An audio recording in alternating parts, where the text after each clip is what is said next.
사도신경으로 신앙 고백하겠습니다. 나는 전능하신 아버지 하나님 천지의 창조주를 믿습니다. 나는 그의 유일하신 아들 우리 주 예수 그리스도를 믿습니다. 그는 성령으로 잉태되어 동정녀 마리아에게서 나시고 본디오 빌라도에게 고난을 받아 십자가에 못 박혀 죽으시고 장사된 지 사흘 만에 죽은 자 가운데서 다시 살아셨으며 하늘에 오르시어 전능하신 아버지 하나님 우편한 자 계시다가 거기로부터 살아있는 자와 죽은 자를 심판하러 오십니다. 나는 성령을 믿으며 거룩한 공교회와 성도의 교제와 죄를 용서받는 것과 몸의 부활과 영생을 믿습니다. 아멘. 찬송가 487장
하나님 말씀입니다.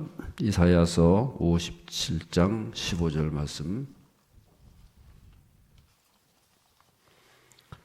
이사야서 57장 15절 다 같이 읽겠습니다. 지극히 존귀하며 영원히 거하시며 거룩하다 이름하는 이가 이와 같이 말씀하시되 내가 높고 거룩한 곳에 있으며 또한 통회하고 마음이 겸손한 자와 함께 있나니 이는 겸손한 자의 영을 소생시키며 통회하는 자의 마음을 소생시키려 함이라. 아멘. 옆에 있는 내용입니다. 다 같이 읽겠습니다. 1892년 26살의 나이로 아내와 함께 조선 땅에 발을 디딘 민로아 선교사님은 교육선교에 일평생을 들였고 안창호 선생을 비롯한 많은 인재들을 키워냈습니다. 하지만 그 자신은 결혼 6년 만에 얻은 첫 아이와 3년 뒤에 얻은 둘째 아이 모두를 천국으로 떠나보내야 했고 1년 후에는 아내마저 사별해야만 했습니다. 이 모든 일을 지켜보던 조선 사람들은 그에게 예수는 누구이기에 이렇게 당신을 힘들게 하는 거요? 라고 물었고 여기에 대한 대답으로 밀로아 선교사님이 작사한 곡이 바로 예수님은 누구신가 라는 찬송가입니다. 여기서 그런 예수님은 누구신가? 우는 자의 위로와 없는 자의 풍성이며 천한 자의 높음과 잡힌 자의 높임이 되고 우리 기쁨 대신이라고 고백하고 있습니다. 그는 어떻게 그 같은 고통에도 불구하고 이 같은 기쁨의 고백을 하게 되었을까요? 1973년 인도의 가장 더러운 도시 캘커타로 부임한 윌리엄 캐리 선교사님은 이듬해 아들을 잃었고 그의 아는 14년간이나 심한 정신병을 앓다가 죽었습니다. 그럼에도 불구하고 그는 벵갈어, 산스크리트어, 마라디어로 성경을 번역한 것을 비롯해 40개 방언으로 성경 번역본을 냈고 초, 중고 대학을 설립하였습니다. 하지만 현도 선교의 아버지라는 추앙을 받는 그는 자신의 초라한 무덤에 이와 같은 비문을 남겼습니다. 이 사악하고 가난하고 정처 없는 벌레가 당신의 친절한 팔에 기대어 눕습니다. 그는 어떻게 그 같은 업적에도 불구하고 이 같은 겸손의 고백을 하게 되었을까요? 에이미 카마이클 선교사님은 인도에서 너희 중에 지극히 작은 자를 섬기라는 소명에 순종하여 55년 동안이나 힌두교 신절에 창기로 팔려가는 어린 여자아이를 구출하는 일을 했습니다. 이 때문에 기저귀 갈아주는데 더 많은 시간을 쓴다는 핀잔으로 부모 선교사라고 불리우기도 했지만 그녀는 900명이나 되는 보석들을 건져내는 일을 감당했습니다. 하지만 그녀는 사역의 마지막 20년간을 중환 질병에 시달려야만 했습니다. 그러나 에이미 카마이클은 이와 같은 기도문을 남겼습니다. 모든 고통은 다 겪으신 주님, 저에게 허락하신 고통이 심히 괴롭습니다. 그러나 고통 속에서 왜라고 묻기보다는 무슨 목적으로를 묻는 믿음을 허락하여 주옵소서. 이 고통이 제 심령을 아프게 하고 흔들어 놓습니다. 그러나 이 고통이 내 속에 숨겨진 죄들을 튀어나오게 하고 주님의 사랑으로 온전히 용서받고 수술되게 하여 주옵소서. 오 사랑의 주님, 나로 하여금 증명할 기회를 갖게 하소서. 이 모든 것을 가능케 하시는 주님의 사랑을, 승리는 항상 당신의 것입니다. 그녀는 이렇게 같은 긴 투병에도 불구하고 이 같은 승리의 고백을 하게 되었을까요? 민로와 윌리엄 캐리, 에이미 카마이클 선교사님이 그같이 고통 속에서도 이 같은 기쁨과 겸손과 승리를 고백하게 만든 것은 그들의 천성적인 선함이나 인내심이나 의지력이 많아서가 아니라 그 고통의 심연에서 무언가를 발견했기 때문입니다. 그것은 그 가장 낮은 곳에 임하시는 하나님의 임재이십니다. 그들이 바로 하나님 때문에 기뻐할 수 있었고 그 하나님 앞에서 겸손할 수 있었으며 그 하나님을 의지하여 승리를 선포할 수 있었던 것입니다. 왜냐하면 하나님은 지극히 높고 거룩한 곳에 거하심이 어울리는 분이시지만 동시에 가장 낮고 비천한 곳에서도 계신 분이시기 때문입니다. 전도 유망한 청년에서 하루아침에 실명을 하게 되어 가장 낮은 곳에서 하나님을 만난 안유한 목사님의 일대기를 그린 낮은 대로 임하소서라는 영화의 주제곡 가사는 이러합니다. 그는 나를 만지지 않네. 내 영혼을 나는 그를 느꼈네. 그 숨결을 주의 사랑이 있으면 나 외롭지 않아. 주의 사랑 안에서 나 두렵지 않네. 그는 나를 버리지 않냐고 나는 그를 떠나지 아니하리. 원죄는 스스로 가장 높은 곳으로 올라가고자 하는 힘입니다. 그렇게 올라간 곳에는 사탄이 존재할 뿐입니다. 우리를 돈, 권력, 명예, 쾌락을 향해 오르고자 하는 모든 원죄의 굴레에서 자유케 할 수 있는 것은 고통을 통해서라도 낮아지는 것밖에 없습니다. 아멘. 할렐루야. 질문 보겠습니다.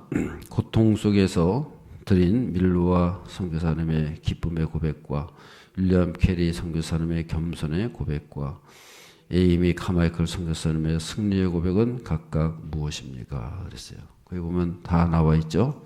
그래서 밀로와 선교사님, 밀러 영어 이름은 밀러예요. 밀러 선교사님인데 우리나라식으로 하면 민로와 그렇게 이름을 고쳐가지고 이제 불렀죠. 그래서 이분은 우리나라에 오셔서 이제 많은 사역을 감당했는데. 그 양화진에 가면은 이제 자녀들의 묘지가 있는 거죠. 두 아들이 다 죽고 또 아내도 죽고 사별을 해야만 하는 그런 모습을 보면서 이제 우리 조선 사람들이 도대체 당신은 예수님이 누구신데 당신은 그렇게 이런 고난을 겪으면서 그 자리에 있는 거냐? 이제 그렇게 묻는 거 아니겠어요? 그랬을 때에 그 대답이 이제 찬송가로 대답을 했다는 거죠. 그래서 예수님은 누구신가? 우는 자의 위로시다. 없는 자의 풍성이며 처하는 자의 높음과 잡힌 자의 높임이 되신다. 그런 고백을 하는 거죠.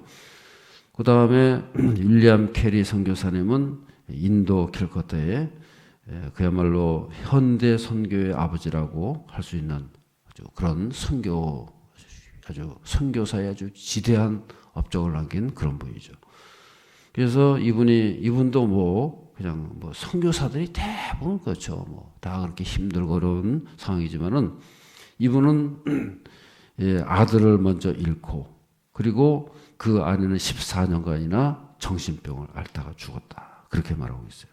그런데도 많은 사역을 감당했다. 또 에이미 카마이클 선교사님은 이제 여자 선교사인데 그 힌두교의 창기로 팔려가는 그 어린아이들을 구출하는 그런 사역을 감당한 거죠.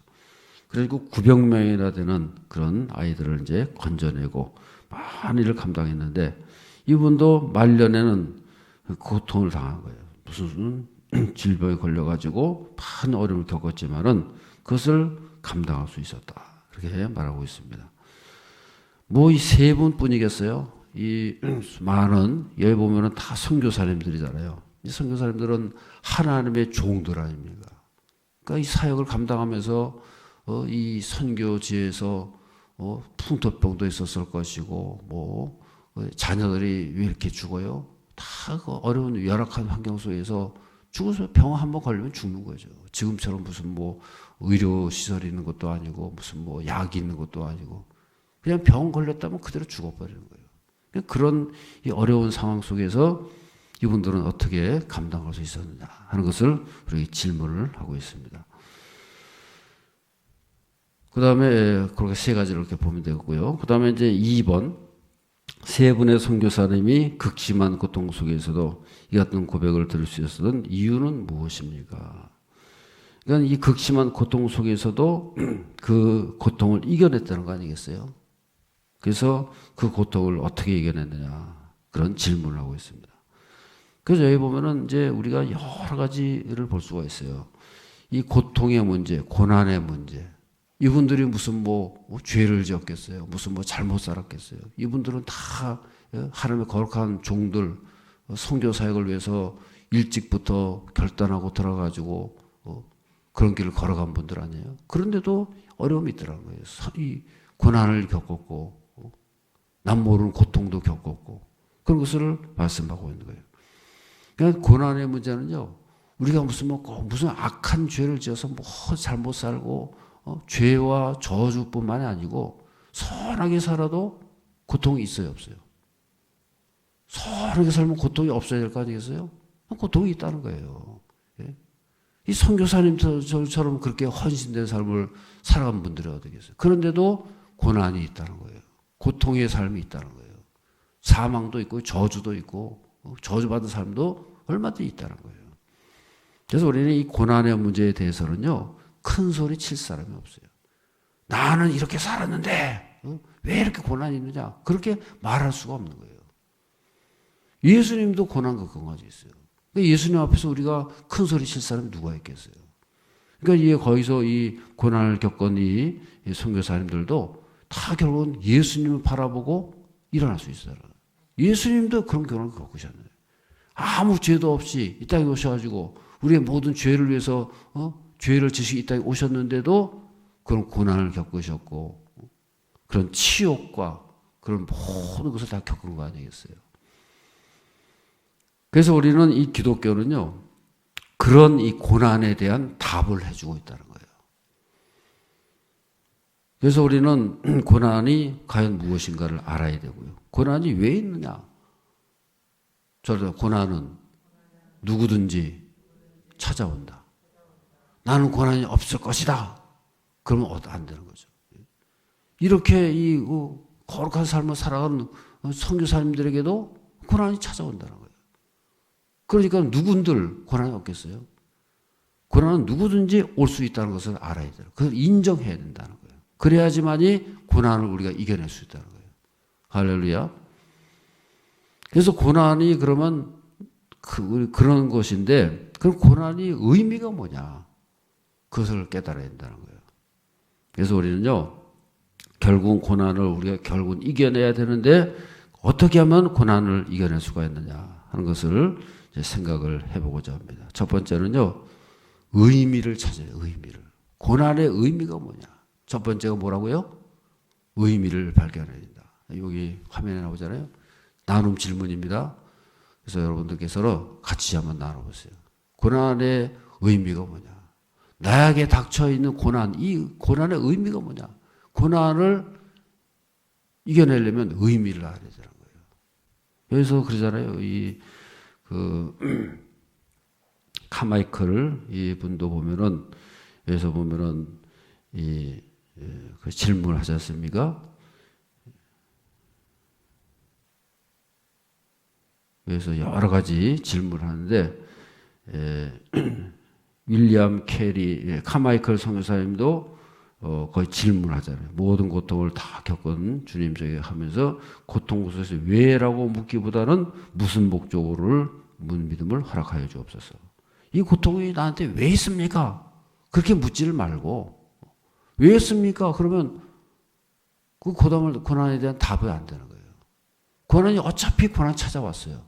왜 있습니까? 그럼 알면 뭐 고난이 없어집니까? 누구든지 고난 있기 마련이라는 거예요. 예수님도 고난이 있었는데 우리가 왜 없겠어요? 그러니까는 어차피 찾아온 고난을 그럼 어떻게 이겨낼 수가 있느냐가 말이에요. 그렇다고 한다면 그 고난의 의미가 뭐냐? 그래서 우리는요, 이 고난이 아무런 무의미한 고난이다. 그럼 못 이겨요. 그러면 이제 우리가 이 고난이 지나와서 나한테 고난이 찾아왔는데 이 고난이 무의미하다. 그럼요, 얼마나 힘들겠어요. 아무것도 아닌데 왜 이 고난이 왔느냐 말이에요. 군대에서 말이죠. 가장 힘든 게 뭔지 아세요? 군대 생활을 하는 우리 청년들이 군대 생활을 하고 나면은 내가 뭔가 사람이 되고 뭔가 좋은 결과가 나타날 것이다. 그러면 그 고난을 이겨낼 수가 있는 거예요. 힘들고 어렵다 할지라도 이 고난으로 인해 가지고 내가 인격이 성장하고 내가 뭔가 좋아지고 좋은 결과가 나타날 것이다. 그러면 고난을 이겨낼 수 있어요. 근데 이 고난이 왜 있느냐? 이 고난이 쓸데없는 고난, 없어져야 될 고난. 그러면요, 고난 못 이겨내요. 그래가지고 군대에서 그런 얘기를 들었어요. 군대에서 벌을 주는데 어떤 벌을 주느냐? 막 이제 일을 시킨다는 거예요. 그 일을 시키면요, 중요한 일을 시키는 게 아니고 여기 있는 흙을 저 파가지고 흙을 말이야 다 파가지고 이쪽으로 옮겨놓는 거예요. 그 일을 다 끝났어요. 하루 종일 가서 일 끝났어요. 그럼 그 판 흙을 다시 도로 묻으라는 거예요. 다시 도로 다 끄고 다시 도 묻고 또 파가지고 또 이쪽으로 옮겨. 그러기를 하루 종일 한다 그러세요. 그럼 그 의미가 뭐냐는 거예요. 열심히 뼈 빠지게 힘들어가지고 그냥 막 땀을 철철 흘리면서 고생하면서 다 겨우 흙을 다 퍼가지고 옮겨놨는데 다시 덮어. 또 파. 또 덮어. 그거를 계속해 보세요. 사람 미치는 거예요. 내가 아무리 고생한다 할지라도 요거를 해가지고 뭔가 의미가 있고 요것을 해서 중요한 일을 하고 있다. 그러면 얼마든지 이겨낼 수 있는 거예요. 그 고통은 감수할 수 있는 거예요. 그런데 아무런 무의미한 고통. 그 해봐야 아무 소용없는 건데 단지 어떤 지휘가 뭔가를 하기 위해 가지고 복수하기 위해 가지고 애매하기 위해 가지고 한다. 얼마나 힘들겠어요. 그런 고통, 그런 이 고난이 제일 힘들다는 거예요. 한마디로 말해서 무의미한 고난, 무의미한 고통은요, 너무너무 견디기가 힘들다고 말이에요. 그래서 우리는요, 그 고난의 의미, 고통의 의미가 뭐냐? 의미가 있을 때에 고통을 이겨낼 수 있다. 유명한 얘기가 있어요. 이 빅터 프랭클이라고 하는 이 정신조법을 창안한 분인데, 이분이 이 유대인인데요. 이분은 유대인 저기 2차 대전, 독일의 이제 2차 대전 수용소 있지 않습니까? 그 수용소에 갇혀가지고는 거기서 그냥 다 해가지고 그 당시에 2차 대전에 유대인들이 갇혀 600만 명이 다 죽지 않았어요. 600만 명이 다 끌려가는 거예요. 그래서 수용소에 갇혀가지고 이제 다 그냥 한 사람 끌려가는 겁니다. 누구 이름을 부르면요, 갇혀가지고 돌아오지 않는 거예요.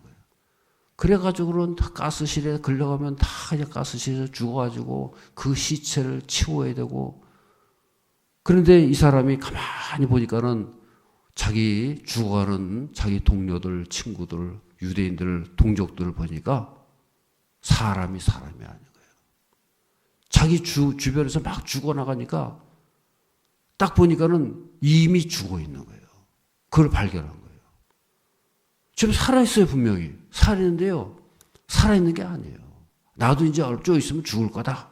그래서 그 공포에 사로잡혀가지고는 이미 다 죽은 몸으로 죽은 생각을 가지고 살고 있더라고요.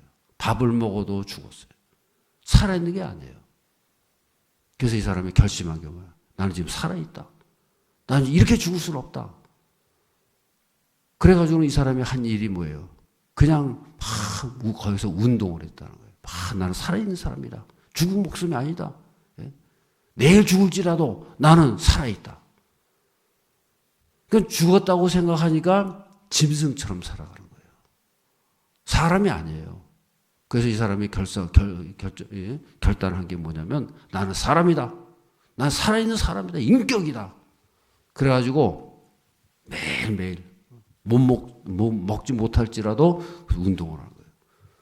음식을 가져오면 다른 사람한테 양보도 할 줄 알고, 다른 사람들이 그냥 짐승처럼 살아가요. 막 그냥 먹고 서로 더 먹기 위해 가지고 막 뺏어 먹고. 근데 이 사람은요, 자기 것으로 오면은 자기는 배고프더라도 다른 사람 한 사람에서 양보도 하고 더 먹으라 그러고. 그게 인격이죠, 여러분. 나는 사람이란 거예요. 이렇게 살 수는 없다는 거죠. 그래가지고 그 다음에 한 게 뭐냐면, 이 사람이요, 이 면도. 아침에 일어나면은 거의 면도 날이 있겠어요. 칼이 있겠어요. 거기서 조그만 이 유리 조각을 하나 발견해가지고 그것을 잘 갈아가지고는 그 유리 조각 하나 가지고 자기 그 털을 하나씩 다 까는 거예요.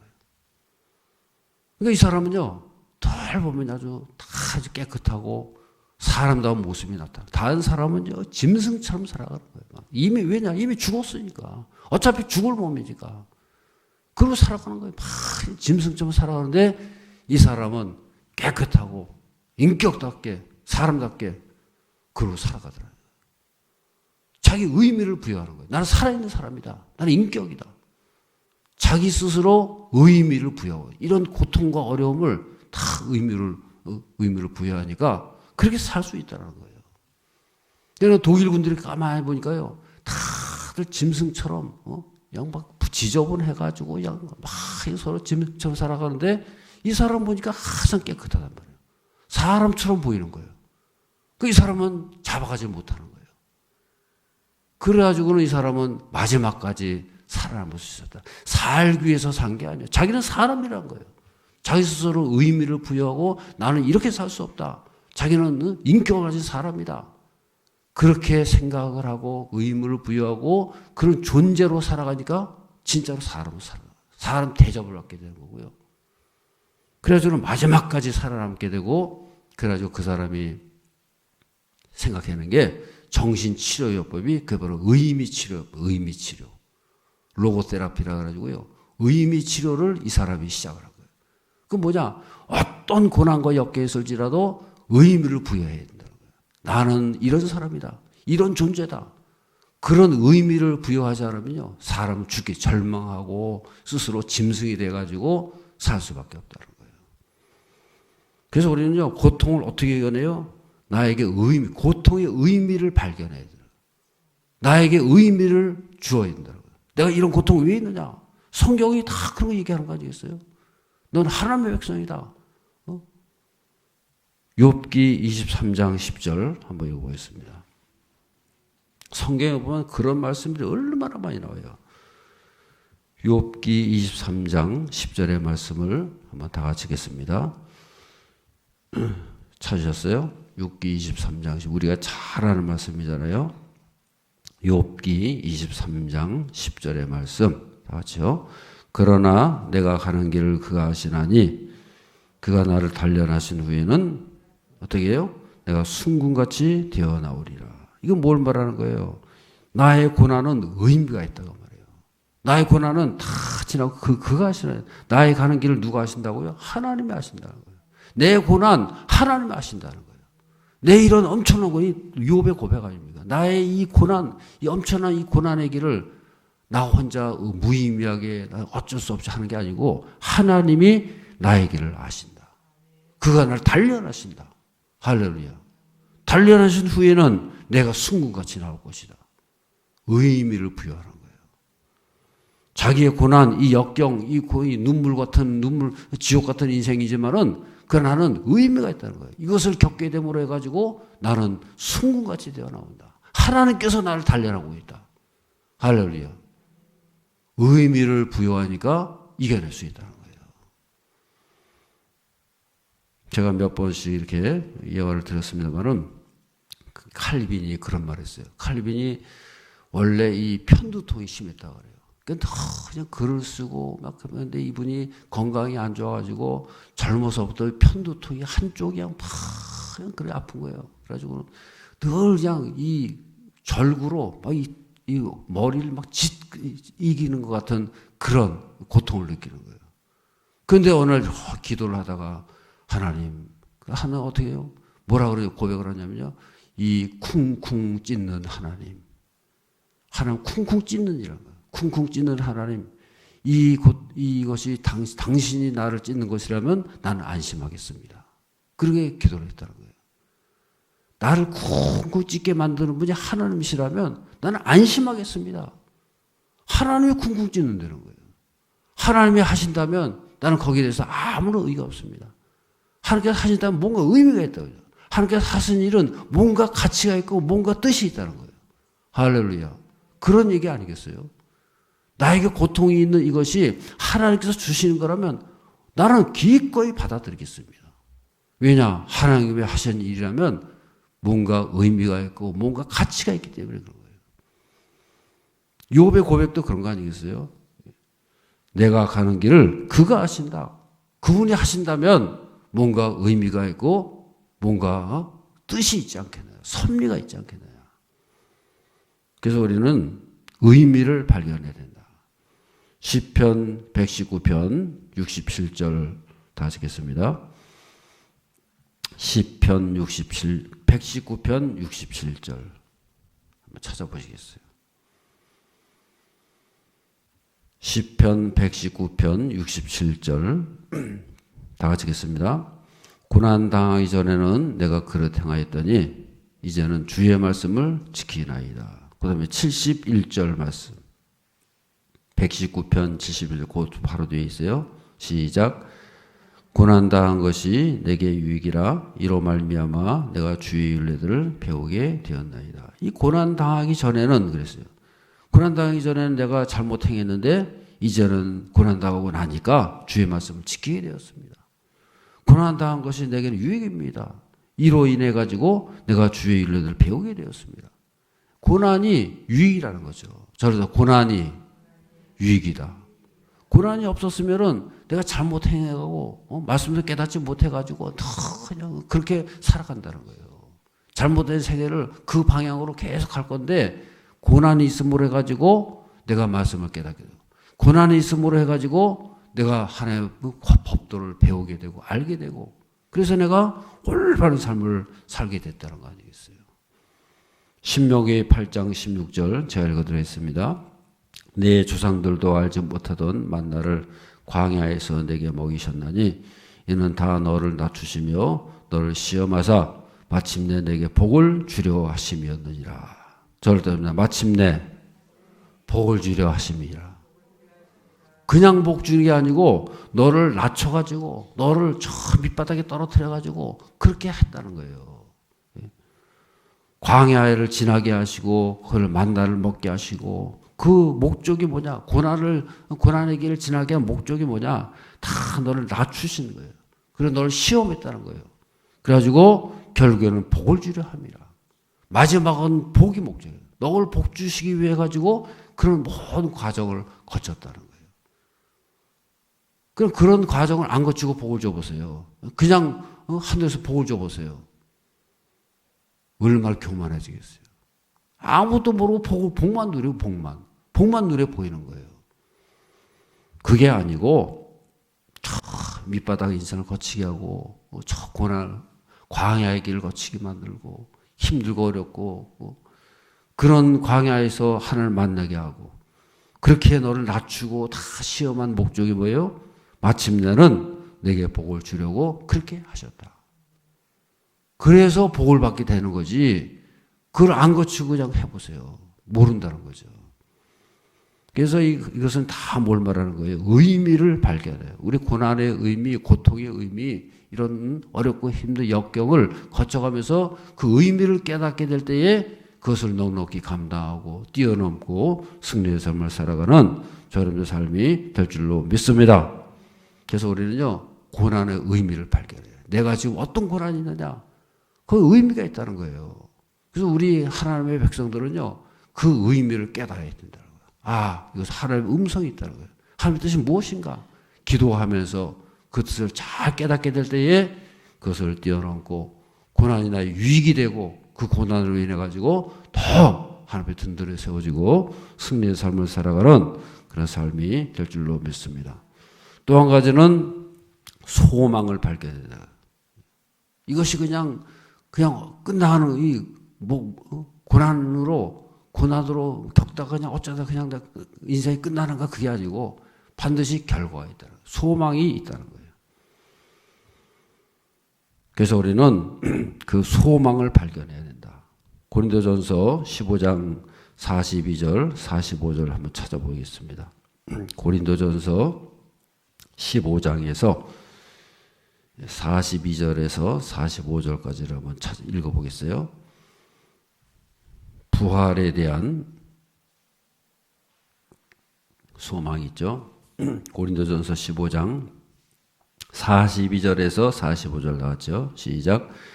죽은 자의 부활도 그와 같으니 썩을 것으로 심고 썩지 않을 것으로 다시 살아나며 욕된 것으로 심고 영광스러운 것으로 다시 살아나며 약한 것으로 심고 강한 것으로 다시 살아나며 육의 몸으로 심고 신령한 몸으로 다시 살아나니 육의 몸이 있은즉 또 영의 몸도 있느니라.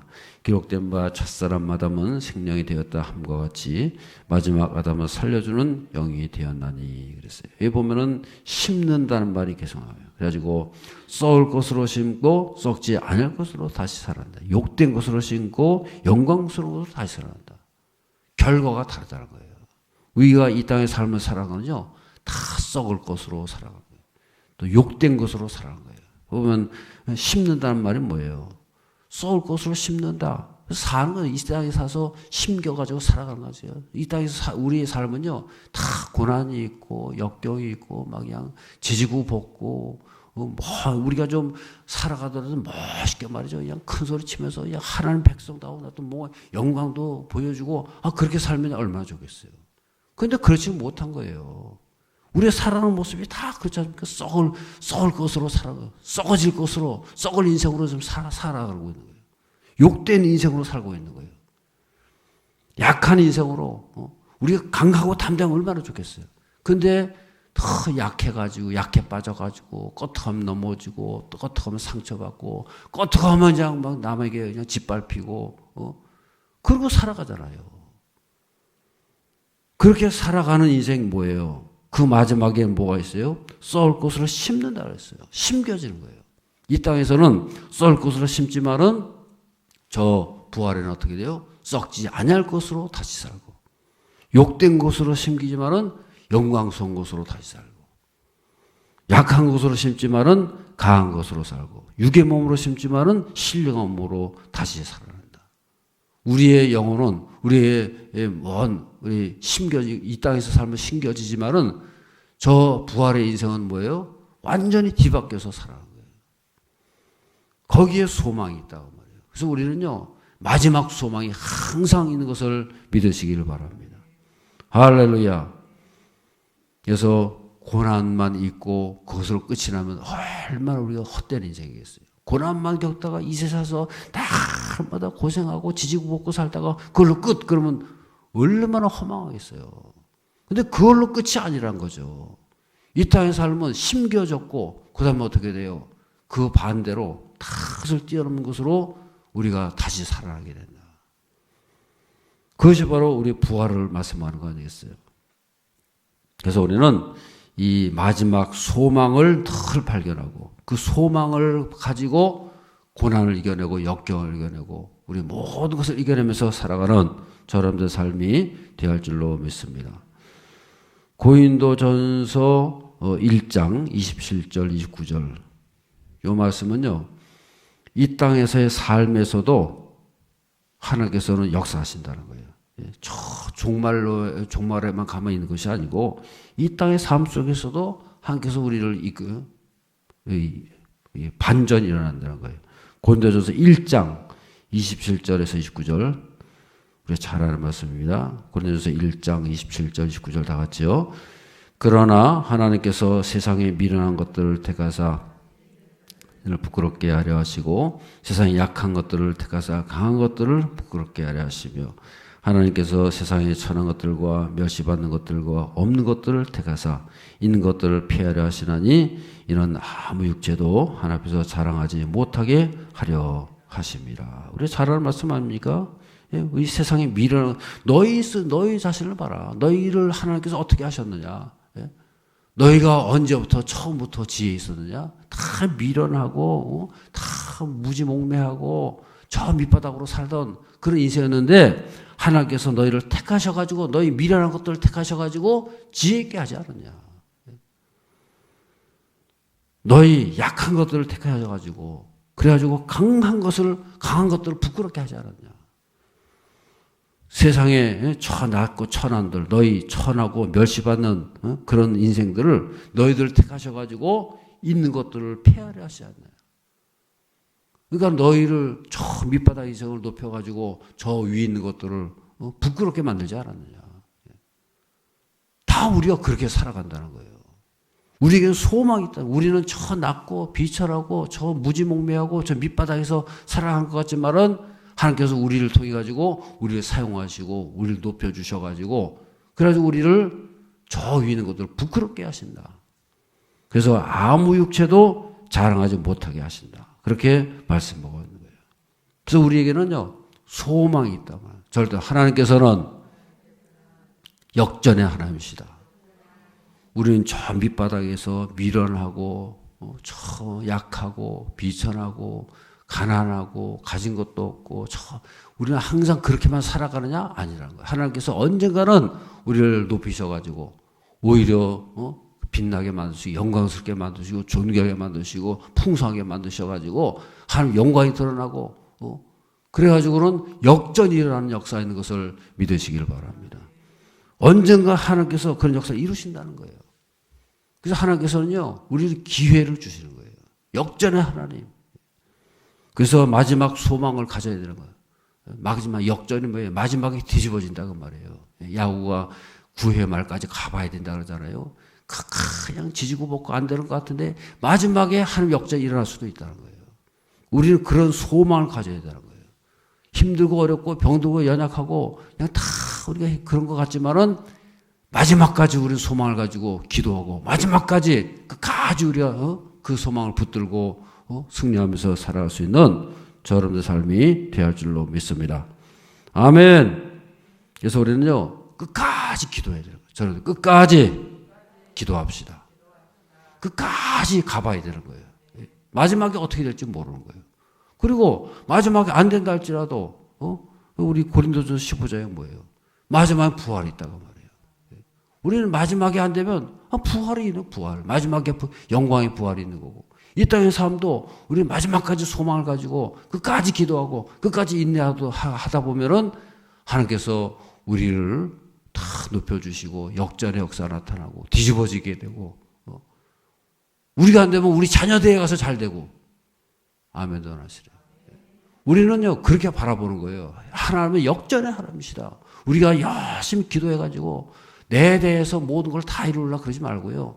우리는 여기서 열심히 기도하고 그래서 기도의 유산, 믿음의 유산, 예배의 유산 그런 유산들을 다 우리 자녀에 물려주면요. 그 자녀대에 가서 그것이 꽃을 피우고 우리는 못했을지라도 자녀들에 가서 하나님께서 역사 나타나고 하나님께서 크게 역사하셔가지고 충만한 역사 나타날 수 있는 저 여러분의 삶이 될 줄로 믿습니다. 그래서 우리는요 마지막까지 가야 된다는 거예요. 그래서 소망을 발견해야 되는 거예요. 끝까지 소망을 가지고 살다 보면요 하나님께서 길을 열어주시고 승리의 역사가 나타날 수 있는 저 여러분의 삶이 되어야 할 줄로 믿습니다. 마지막으로 저는 해석을 잘해야 된다. 해석을 잘해야 돼요. 그래서 우리는 항상 영적인 해석을 해야 되는 거예요. 육적으로만 바라보면 세상적으로만 바라보면요 다 좌절하고 낙심하고 그냥 뒤집어지고 아이고 내 인생 그래가지고 그냥 절망하고 그렇게 살 수밖에 없는 거예요. 그렇지만 우리는요 영적으로 해석하는 거예요. 하나님 나라의 종말론, 그래서 이제 그걸 일컬어서 종말론적으로 종말론. 우리는 마지막까지 가봐야 된다는 거예요. 종말 있죠, 종말. 그래서 우리는 마지막 영원한 생명이 있는 거고 또 이 땅의 삶도 마지막까지 가봐야 되는 거예요. 그래서 해석을 잘해야 돼요. 영적으로, 육신적으로 해석을 하면요, 참 실망하고 좌절하고 절망하고 그래서 이 세상 사람들은요 절망하다 보니 그냥 자기 자살하고 그냥 목숨을 끊고 더 이상 헤어나지 못하고 그런 거 아니겠어요. 그래서 우리는요 해석을 잘해야 되는 거예요. 히브리서 12장 1절 말씀입니다. 1절 말씀. 히브리서 12장 1절 말씀을 한번 보겠어요. 히브리서 12장 1절 말씀은 다 찾으시면 다 하시겠어요? 이러므로 우리에게 구름같이 둘러싼 허다한 증인들이 있으니 모든 무거운 것과 엉매기 쉬운 죄를 벗어버리고 인내로서 우리 앞에 다한 경주를 하며 그랬어요. 여기 보면은 우리 믿음의 길은 어떤 길이에요? 경주라는 길, 장거리 경주. 그래가지고 우리 앞에 당한 경주를 하며 이 경주라는 건요 마라톤 경주를 말하는 거예요. 장거리 41점 뭐죠? 그 19km인가 뭔가. 우리는요 마라톤 경주를 하는 거예요. 믿음의 경주, 경주를 마라톤 경주 하는 거지 100m 그냥 단거리를 그냥 쏜살같이 팍 뛰고 한바탕 뛰고 마는 게 아니에요. 마라톤 경주, 마라톤이 얼마나 길어요? 42km를 가야 되는 거예요. 그럼 여러분 생각해 보세요. 여기서 42km면은 어디예요? 저기 서울 저쪽까지 가는 거예요. 그걸 뛴다고 생각해 보세요. 그러려면요 그냥 뛰면 되겠어요? 그냥 다 준비 다 하고 쫙 해가지고 정신적으로 육신적으로 준비해가지고 그래가지고 완주만 하면 끝나는 거예요. 완주하면 승리하는 거예요. 1등 2등이고 뭐고 간에 저는 믿음의 경주는 완주해야 된다. 끝까지 가는 게 중요한 거예요. 중간에서 포기하면 아무것도 아니에요. 그래서 여러분 그러잖아요. 믿음의 경주를 하는데 여러분 뭐라 했어요? 우리에게는 뭐가 있어요? 구름같이 둘러싼 허다한 증인들이 있다는 거예요. 우리 둘러싼 증인들이 있다. 나만 뛰어가는 게 아니라는 거예요. 고난은 나만 겪는 게 아니라는 거예요. 나를 앞서간 증인들이 있어요. 증인들. 할렐루야. 나보다 먼저 앞서간, 나보다 먼저 경험한, 나보다 고난을 더 많이 경험한, 지금도 오늘 보면 우리 선교사 세 분이 나오잖아요. 증인들의 증인들. 우리보다 크게 힘든 고난의 삶, 고난과 역경의 삶, 어떻게 이렇게 살 수 있을까? 그런 고난을 겪은 사람들이 먼저 있잖아요. 그런 사람들을 잘 바라보면은 우리도 그것을 이겨낼 수 있다는 거예요. 그래서 우리는 해석을 잘해야 된다. 우리보다 먼저 간 그런 증인들, 여기 보면 그랬어요. 허다한 증인들이 있으니 그랬어요. 우리를 둘러싼 허다한 증인들이 있다는 거예요. 그 증인들이 우리를 그냥 가만히 서 있겠어요? 그 증인들이 우리를 바라보면서 박수 치면서 응원하고 있는 거예요. 힘내라, 힘내라. 나도 너희들처럼 해봤어. 나도 그 길을 걸어갔어. 너희도 조금만 더 걸어가면 돼. 그리고 옆에서 막 박수 치고 막 그냥 응원해주고 힘내라, 힘. 저럴 힘내라, 힘. 힘내라, 힘. 옆에서 막 그냥 증인들이 박수 쳐주고요. 그러고 있다는 거예요. 그런 증인들이 옆에서 다 있으니까 우리도 그 증인들의 얘기를 들어보면요. 아, 이분 나 혼자 가는 게 아니구나. 저분들 벌써 다 겪었구나. 그 사람들 얘기를 들어보면은 길이 열리는 거예요. 그래서 우리는 해석을 잘해, 해석을. 이거 나 혼자 걷는 거야. 나 혼자 이게 나만 왜 이런 게 있어? 왜 나만 이런 걸 해야 돼? 왜 나만 이렇게 고생해야 돼? 그렇게 되면 안 된다는 거예요. 먼저 간 증인들, 허다한 증인들이 우리 옆에 서 있는 거예요. 그리고 딱 우리가 고난을 겪게 되면 그 다음 어떻게 돼요? 우리도 증인의 삶을 사는 거예요. 우리가 그 고난을 다 겪고 나면 그 다음에 우리가 어떻게 돼요? 증인이 돼가지고 우리 뒤에 오고 있는 우리 자녀들, 뒤에 오고 있는 우리 후배들, 뒤에 오고 있는 우리 젊은 세대들, 그 사람들에게 나도 겪어봤어. 내가 다 해봤는데 그거 이겨낼 수 있어. 조금만 더 가봐. 조금만 힘내. 우리가 증인 돼가지고 막 그 사람들을 막 박수 쳐주고 힘내라 힘내라. 우리가 그런 역할을 하는 거예요. 그래서 결국에는요, 우리가 이 모든 것을 잘 감당하고 그래가지고 우리가 증인이 될 수가 있는 거예요. 증인의 삶을 우리가 바라보면서 갔지만은 그 다음에 우리가 증인 돼가지고 그 다음에 오는 그 사람들을 위해 가지고 증인 역할을 감당하고 그래가지고 그 증인이 뭐예요? 그게 바로 우리의 자랑 아니겠어요? 그래서 우리는 그런 인생을 살아간다. 세 가지입니다. 첫 번째가 뭐예요? 의미를 발견해요. 두 번째가 뭐예요? 소망을 발견해요. 세 번째는 뭐예요? 해석을 잘 해가지고 우리의 주어진 모든 고난과 역경을 넉넉히 이겨내고 그것을 뛰어넘고 그래가지고 결국에는 우리도 증인의 삶을 살아가는 그 증인 역할을 잘 감당하고 그래가지고 하나님께서 기뻐하시는 저놈의 삶이 되할 줄로 믿습니다. 하늘에 계신 우리 아버지의 이름을 거룩하게 하시며 아버지의 나라가 오게 하시며 아버지의 뜻이 하늘에서와 같이 땅에서도 이루어지게 하소서. 오늘 우리에게 일용할 양식을 주시고 우리가 우리에게 잘못한 사람을 용서해 준 것 같이 우리의 죄를 용서해 주시고 우리를 시험에 빠지지 않게 하시고 악에서 구하소서. 나라와 권능과 영광이 영원히 아버지의 것입니다. 아멘.